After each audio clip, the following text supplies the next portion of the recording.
Yeah, Sean, our boy Sean Strickland, my favorite UFC fighter of all time, I think now. My favorite too, and you can trust me because I have no favorites. That guy is the funniest fucking dude to have ever come across my feed in the context of UFC. He's hysterical. Would you like to learn some Chinese? Let's do it. Ni hao. What was that? Wait, what am I saying? What am I saying? Hello. Meow.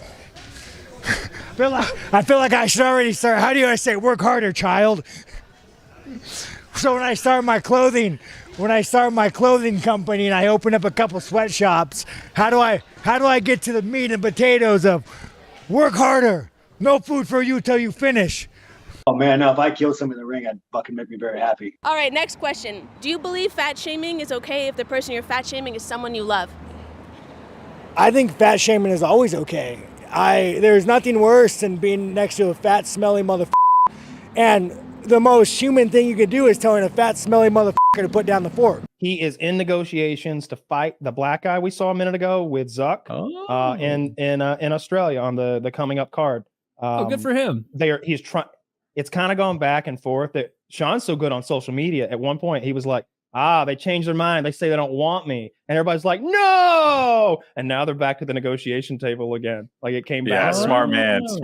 Yeah. I was going to tell you, like, I heard they called it off, but I just kept listening. I was like, there's a good chance Kyle knows more than me. Yes. I would love to get Sean Strickland over there. Sean is real outspoken to the point of like verbal diarrhea, just run off the mat. He doesn't have a filter. His social media. Let's get Sean on the show. Wild. Everybody tweet at Sean Strickland. Yeah. See if we can Sean, get him.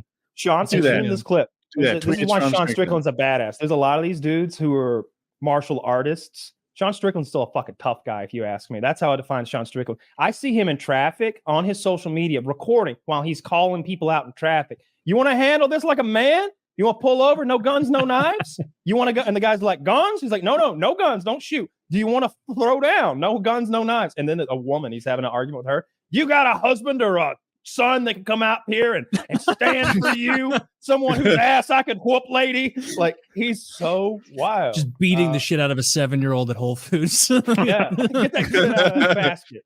You like lift him out. Your son's a pussy. And it's like, he's 8. I threw him against the wall and his skull cracked. What a fucking pussy. I fought this pussy's son, and it's like she was 24.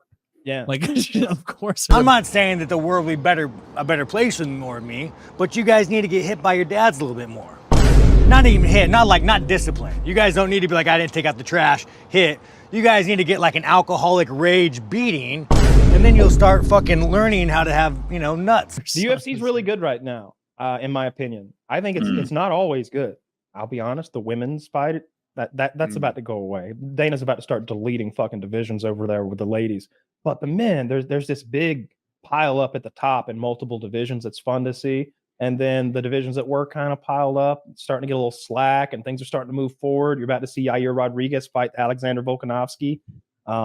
There's a lot of good fights coming up, and a lot of divisions are going to change. And they got to figure out what they're going to do with Makhachev and Volkanovski. It's I don't know. I've been loving it lately. And seeing Derek Lewis, the fucking Black Beast, who was on a 3-fight skid, about to get cut from the UFC on his last contracted fight. Like, he can walk out the door free agent. There's more to it than that, but essentially comes across the ring with a flying. First of all, he shows up with a virtual 6-pack. He kept calling it a 6-pack. It's not what I call a 6-pack, but he's a 270-pound man, so it was close enough. But he came across the ring with a flying switch knee and hits the guy so cleanly in the middle of his chin. It was beautiful. And then finished the guy in, call it 30 more seconds. So what I think could happen there, Woody, is fantastic. He's a free agent. He could go PFL. You know who's beaten Francis Ngannou? The Black Beast, Derek Lewis. So you could just roll it back and do it again. Like I love how nerdy you guys are for this, because it's something I'm not into at all, but I respect it as a nerd of many things. I respect how you guys are just like, can you imagine this fight? Because that's how I am with wrestling. I think of pro wrestling. I'm just like, oh my god, like we're gonna get, I like that we find out who's the tougher guy. Yeah. I can get down with wrestling to some extent. I'm more like the clips of wrestling and the highlights, and I like the 30 for 30 from the famous guys. Flair's a legend, all that shit. But I like that. Like, we could sit here all day and talk about Tom Cruise or Brad Pitt, or we could talk about this race car driver from this era versus that one. But with the UFC, if we're talking about the best fighters in the world right now, hand-to-hand combat, they're there right now and they're competing. And every now and then they throw two of the absolute best as far as anyone's eyes can tell. And they make them fight in a cage for 25 fucking minutes. And it's crazy that happens. Yeah. And we find out who's the better guy. That's the best part about the UFC. Dana makes the fights that you want to see. As much as he possibly can, he tries to make that happen. In boxing, like you want to see Pacquiao Mayweather, and I know we got the ghost of Pacquiao versus the ghost of Mayweather, but those two fighters in their prime never met. Incredible. Dodged each other forever. Right now, Tyson Fury has a legitimate contender. I forget the guy's name, but Tyson Fury's hardest fight ever was against a small guy who was just a better boxer, knocked Tyson on his ass. And there's another guy who looks like him, but more skilled. I wish I was better with names. And who's he fighting? A safe fight in Ngannou. It's a money fight. It's an easy day for Tyson Fury.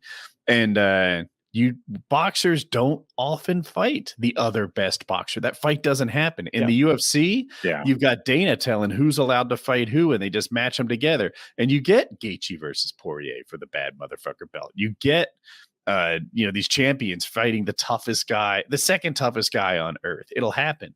And if it's close, they make them fight twice in a row. I just feel like other sports, they'll make them fight 3 fucking times. And I saw Stricklin talking about this, about the money situation and why you don't have as many UFC champions and as many US fighters in the UFC. And he's like, they go find these guys in Brazil and Russia. Like these guys where a nice house costs $200,000, and they give these guys 10 and 10 to show, 10 more thousand to win, and they'll sign them on a 4-fight deal and they'll cut them after 3. They walk away with their $30,000 to $60,000 and their life is set. That's what you're competing against, Americans. So you're going to see a lot of tough fucking Dagestanis. You're going to see the most ruthless Brazilians because that's all they need. They'll fight. They'll spend their entire childhood to win 3 fucking fights when they're 20 because it'll make their fucking life almost if they're from those poor ass places of the country.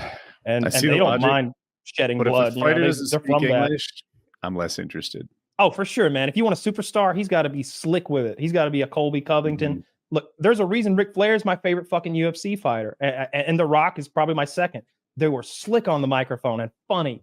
And they had catchphrases and cool moves. The people's elbow. We all know what the people's elbow is.